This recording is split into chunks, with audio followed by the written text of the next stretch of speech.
ठीक है। आज स्वतंत्रता दिवस है। आज बड़ा खुशी का दिन है। हमारे पूर्वज, सैकड़ों पूर्वजों ने बहुत ही संघर्ष किया, तब यहाँ तक जो है पहुँचे बाबा साहब के बताए रास्ते पर। इस तरह से ही हमें भी आगे बढ़ना चाहिए और अपनी कामयाबी में संपूर्ण होना चाहिए। हमें आज़ादी जय दिलाएं। भीम, नमो बुद्धाय।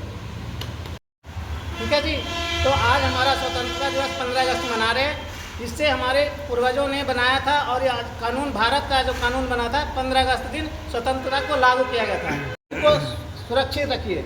सबसे बड़ा शक्ति क्या आता है? शक्ति है हमारा शरीर। शरीर स्वस्थ रहेगा तो हम कुछ भी कर सकते हैं। खान पान सब चीज़ हमारा शरीर को, जैसे हम मंदिर मस्जिद में चढ़ाने जाते हैं, 10 रुपये 20 रुपये जो चढ़ाते हैं, उस चीज़ को अपने शरीर में लगाइए कि आपका शरीर है जो मन का विकास हो, बुद्धि का विकास हो। इससे है जो आप है जो खाइएगा पीजिएगा तो ताकत बनेगा। मंदिर में चढ़ाने से तो कोई फ़ायदा नहीं है, वो तो पंडित जी ले लेते हैं। इसलिए है जो हम लोग क्या करेंगे कि उस जो इधर उधर देते हैं, दान पुण्य करते हैं, उसको अपने शरीर में खाइए। दूसरी बात, शिक्षा का, जब तक आप मन से शांति नहीं रहिएगा, मन से ताकत नहीं रहेगा, तो पढ़ाई में भी ध्यान नहीं पड़ेगा। इसलिए पढ़ाई, शिक्षा भी जरूरी है। तब उसके बाद है जो आप रोजगार में आइएगा। जब तक शिक्षा नहीं पूरा पढ़िएगा नहीं, जब तक कोई चीज़ सीखिएगा नहीं, तब तक आपको है जो कोई चीज़ रोजगार नहीं मिलेगा। इसलिए पहले अपना शरीर, दूसरा शिक्षा, उसके बाद रोजगार। तब इसी से अपना है जो भरण पोषण चल सकता है।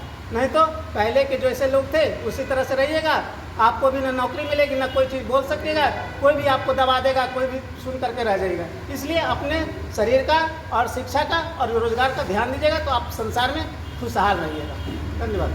को नमन करते हुए हमारे शिक्षा के अग्रदूत महात्मा ज्योतिबा फुले और हमारे बाबा साहब भीमराव अम्बेडकर।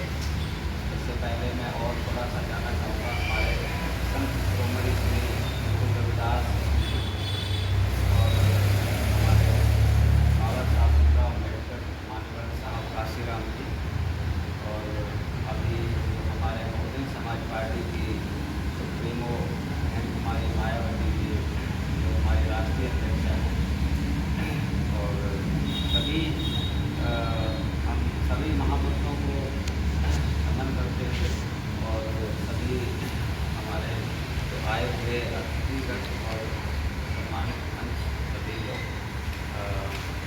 आज हमें आप देख रहे हो कि गुलामी का एहसास, वैसे किस किस को गुलामी का एहसास किस किस को है, थोड़ा सा मैं देखो ऐसा है, कहानी स्टोरी सुना जब तक हम आपस में थोड़ा वार्तालाप नहीं करेंगे मजा है। गुलामी किस किस ने देखी है? आज भी लोग गुलामी का एहसास कुछ करते हैं? मैं पूछना चाहता हूँ आप लोगों से, है गुलामी का एहसास है? थोड़ा अपना हाथ थोड़ा सा ऊपर करके है। गुलामी भी आज भी है, आज भी है। बहुत बढ़िया। क्योंकि मैं कल की बात करता हूँ। कल मैं आ रहा था, बच्चों को स्कूल छोड़ने जा रहा था, और रास्ते में मैं क्या देख रहा हूँ, एक व्हीलर जा रहा है, ओपन था, जिसका पीछे का डाला खुला हुआ था। उसमें क्या था, बहुत अच्छा मंजर था, और मंजर ऐसा था कि बहुत भयानक भी था।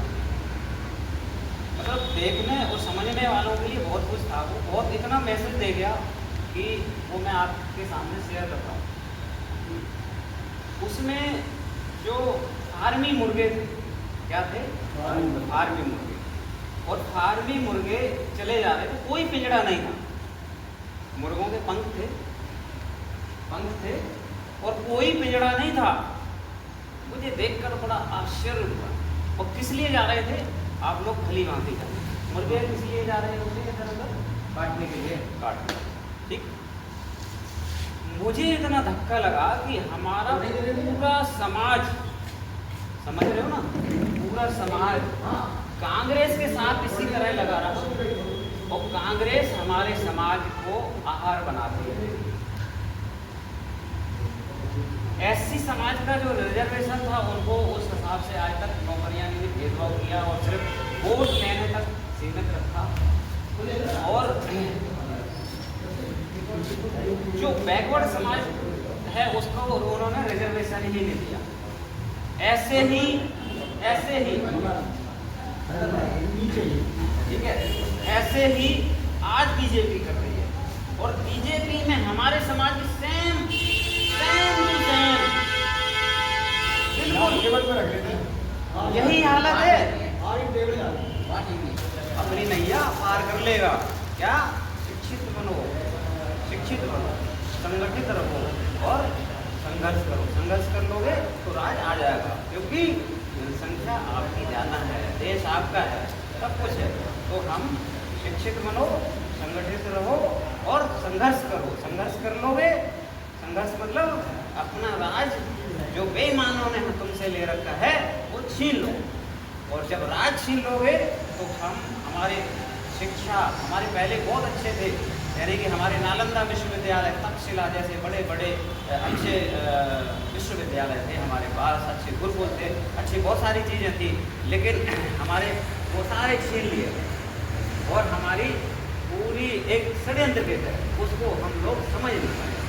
लेकिन आज भी हमें उन लोगों से बहुत जागरूक रहना है, क्योंकि वह तरह तरह से आपको लुभावने डालेंगे तरह तरह से। लेकिन आपने, क्योंकि अभी क्या है, बाबा गौतम बुद्ध, बाबा साहब और मान्यवर काशीराम आज जो उन सब की ज्ञान आस्था जो समाई हुई है वो बहुजन समाज पार्टी की सुप्रीमो प्रेम कुमारी मायावती और उनके कार्यकर्ताओं में समाई हुई, क्योंकि वहीं से पूरा प्रकाश आता है।